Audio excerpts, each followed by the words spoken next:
me? Sure. So I'm sure everybody's aware of Magic the Gathering at this point. It's the OG. It's where it's the card game. It's the first, um, and still one of the best, most popular physical card game that's still out there. And this most recent year and a half has seen a lot of upheaval at Wizards of the Coast, which is the company that designs and produces Magic the Gathering, as well as Dungeons and Dragons and several other products. Uh, the new CEO of the company is a man named Chris Cox, who used to be a high up gentleman at Microsoft. And so a lot of internal upheavals happened over the past year at Wizards. And one of the things that they were really developing is this new, shiny, fancy thing, their new attempt at digital card games. Because they want, as we say on Magic Mike's, hashtag Dad Hearthstone money. So they came out with a pretty fancy looking, product that has a lot of the shine and the sheen that was first appeared in a product called Duels of the Planeswalkers, which was sort of like a self-contained. Imagine the tutorial in Hearthstone, sort of a self-contained thing, and this is a much more ambitious product that they developed at HasCon or Hasbro's convention. Hasbro owns Wizards of the Coast. That's the parent company. Yeah. And so this is their alpha. It's even like a pre-alpha phase at this point. It's not even in open beta. It looks good, but who knows? Who knows at this point what it's going to end up being, because Magic the Gathering doesn't use a dust system like Hearthstone, so they're going to need to work out trading probably, which is going to be super complicated. They're going to need to know which platforms this ends up being on. It's not going to have Apple support at the beginning, very similar to how Hearthstone didn't have iPad support for like a year. And they don't have Mac support at all yet, which is a little awkward. Yeah. And so the digital sphere has always been sort of a weird spot for Magic the Gathering. Being owned by Wizards of the Coast, who makes Dungeons and Dragons, not a digital game, which is owned by Hasbro, who makes like Transformers and My Little Pony, not video games. They weren't born into it like Blizzard is. Right. They were molded by it only. Yeah, exactly. Wait. No, you're right. Yeah. That's exactly what I was going for. They're trying to come into this strange new world. They're very good at designing card games, but they aren't a video game company. So it looks great. I think that it looks beautiful. It's easy to use from everybody that I talked to that was at HasCon and got to use the program. But that's like 10% of the problem, right? It's getting it to the consumers. It's how is the trading system going to work? It's how is the transfer to Magic Arena from their current digital product, Magic Online, LOL. There's so many variables that are going to happen before a major release. Well, I do know that I was not expecting this at all. They kind of leaked like the name Magic the Gathering Arena, and it's like, okay, what the heck is that? And the word arena has been used a quadrillion times. That's like not even a real number, but that's how many times it's been used in video games recently. So it really could have been anything. And to be fair, arena has been a thing in Magic for literal 20 years. Right. As is either a Magic card or there used to be something called arena promos where you would go to your local game store and play in the arena event. It's a fun buzzword. So arena, most recently probably has been attached to either the genre MOBA, massive online battle arena. So some people were thinking, oh, it's going to be planeswalkers fighting each other. Probably not. But, it could have been any number of things. I'm glad that it is this leap to a sort of Hearthstone-esque, something that could be played on mobile or tablet feasibly as well. Like, this had to happen for Magic, like literally had to happen for them eventually. And now it's finally, in its early stage here. Some of the early criticisms that I've seen of it are the isometric view, like the actual viewing angle of the table pissed off a lot of people. They're like, why not just do top down? It actually is kind of awkward if you look at. I've got the video playing here on the screen. Yeah.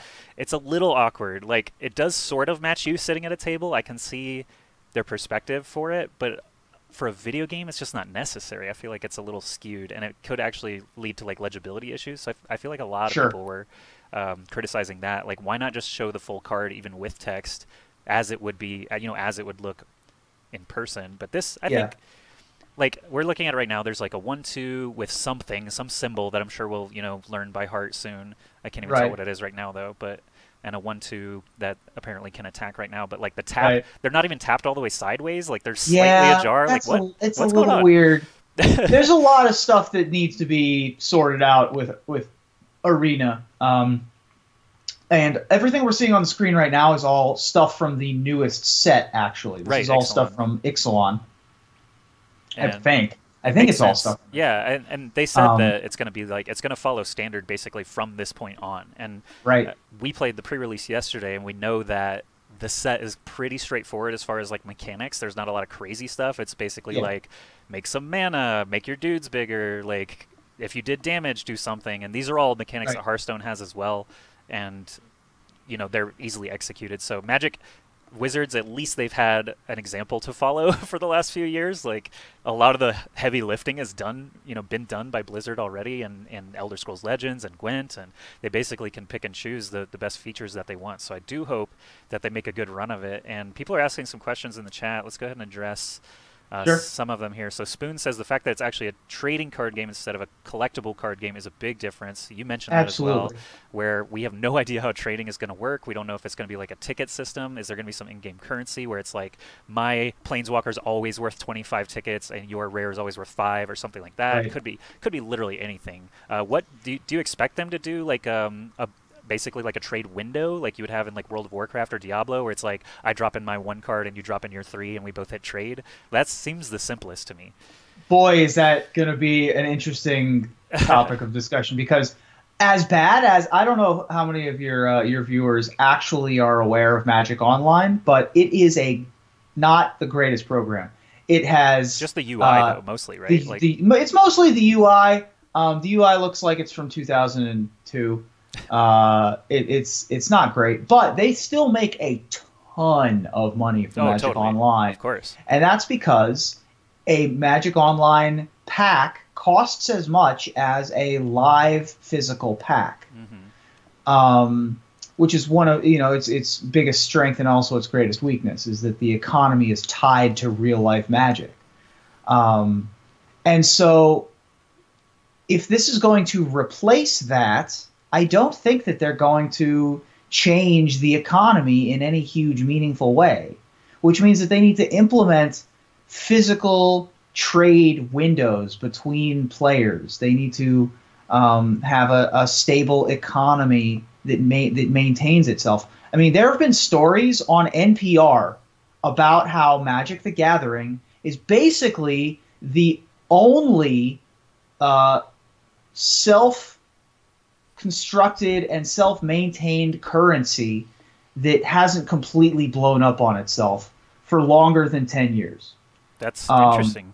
Yeah, because they did a lot. They saw what happened to, for example, Silver Age comics. They saw what happened to games like Versus System, and they have avoided overproduction of their cards, but also maintained the supply and demand to be able to, and things like the reserve list for very old cards and stuff like that, to maintain an economy where cards printed 20 years ago are worth more year over year than the stock market. If you invested in Magic the Gathering 20 years ago, you'd be ahead of the curve against everything, against the S&P, against maybe not against Bitcoin, but that only started a couple of years ago. So anyway, it's going to be interesting to see how they try to implement that in this new program. Yeah. It's tough to get the Hearthstone money when Hearthstone has a much easier time just getting money from people because of the lottery pack system, basically. Like the lottery pack system and the dust. You don't trade with anyone else. You trade with a system. You you'd grind your cards to dust and then turn that dust into cards. And if you run out of gold and dust, your only recourse is to pour some money in and hope that you get more cards or dust.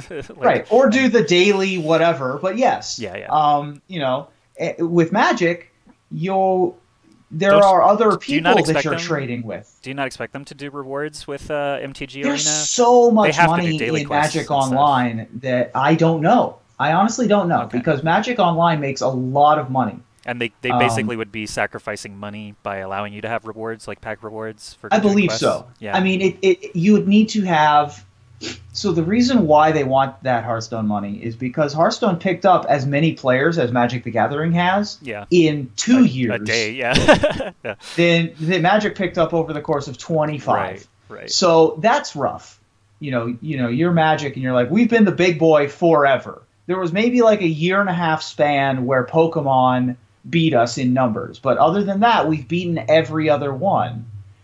And now Hearthstone comes along and is like, we're reinventing the format. And you can play it wherever you want, which is the biggest. Yeah, of course. Yeah, and then a bunch of other people are trying to follow the Hearthstone format as a result. And Magic is like, wait a second, though, we're still great. And Magic is great. It's a great game. Totally. The mana system, the 5 colors, the spells and the creatures interacting with each other is a progenitor of every popular trading card game. Totally. Everything from, like you said, Gwent to Hex to even historical card games like Legend of the Five Rings and Pokemon and stuff like that. So they want to turn their skill at making a game into a profitable online product, which is difficult. Because Magic was invented in 1991, before the internet was a thing where you could, do card games. A million different things, yeah. Yeah. So. All right. It's going to be interesting to see what they do. I don't expect a complete Arena product for 2 years. Okay. Wow. That's a ways off then. So we just got actually at the pre-release yesterday these little promo codes.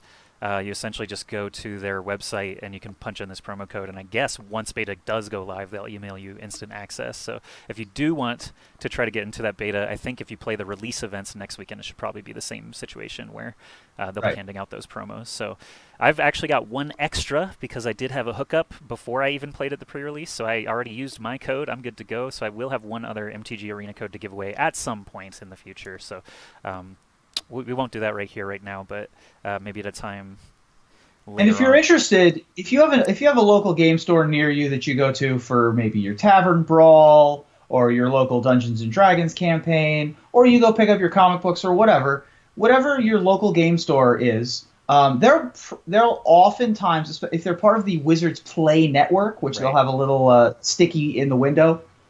It's about this big that has the Wizards of the Coast logo. Yeah. Basically. They'll have extra promo cards, and you walk in and you say, hey, how do I get the Arena promo? And then they'll be able to get that for you. It'll be very easy to get those. True. But yeah, once they hired Chris Cox, once they got the Microsoft mindset, they are trying hard now, which they were not trying hard before, I don't think. Well, that's good to see, to be honest. Yeah, because they saw Hearthstone come out, and they literally for 2 years have said, we're not a competitor of Hearthstone. Right. Magic the Gathering has said, we are not a competitor of Hearthstone. Which is false. I mean... Which is patently false. It's just very obviously false. It's obviously false. And now there's another, dozen dogs in the fight as well. So you've got all those games that we've been mentioning also, vying for credibility and viability with their own esports and tournaments and promotions with paid streamers and all that. So we'll just Hex is a great one. NRG Spoon comments about Hex, which is very popular, and a lot of Magic streamers have moved to streaming Hex because streaming on Magic Online is atrocious, and streaming other games is better. But I mean, it's. I think that Wizards of the Coast and Magic the Gathering recognize that their pros are starting to move to other games. And it's not just the folks like Stanislav Sivka, for example, who won a giant Hearthstone tournament.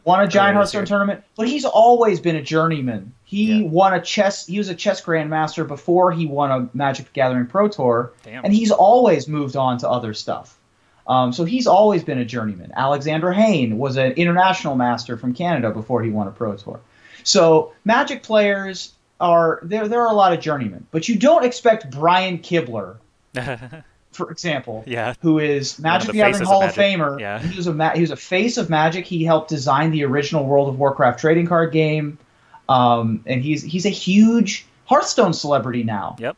And he's commentating these big events, and he's super charismatic, and he's extremely smart, and just not doing Magic stuff anymore. They waited And too that's long. what they want to avoid. Exactly. Yeah. So we'll just we'll basically end this topic by saying how you think it's going to fare. I think that I will definitely be playing it just because basically the only reason I picked up Hearthstone the way, in the capacity that I did is because it was a superior product that let me play in bed before I go to sleep, or wherever I want to play, wherever I'm bored, waiting rooms, whatever. Like that fact alone, if I could have just played Magic for the last 10 years just by picking up my device, Yeah. I would be playing Magic all the time. I'd be broke, but I'd be playing Magic all the time.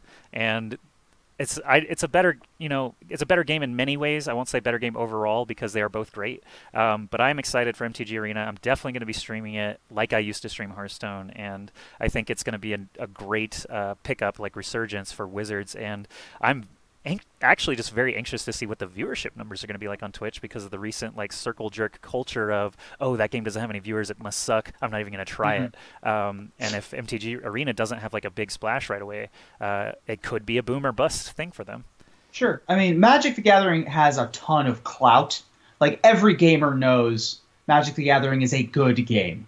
It's been just around a this long given. for a reason. Yeah. Yeah, exactly. Everybody is aware that it's the old man on the block, and it knows what it's doing. So I'm not worried about people thinking, oh, it doesn't have any streamers, it's not a good game. It is established. That's quite established by now. But I will say that, oh, it's Magic, it's not good to watch as a stream is a real danger. I hear you. And also, like I said, there's a ton of variables that I don't know how the program is really going to work. I can see it on the screen, I can see. But we don't know anything outside of the table. Yeah, we don't know anything about the UI or anything at all except the table itself. Yeah, so I'm excited, cautiously optimistic. Cool. All right. Well, we'll put a pin in that then. Thanks, everybody, for participating in that one. Let me just pop over to this other screen and see what we got next. It is going to be Overwatch Contenders. So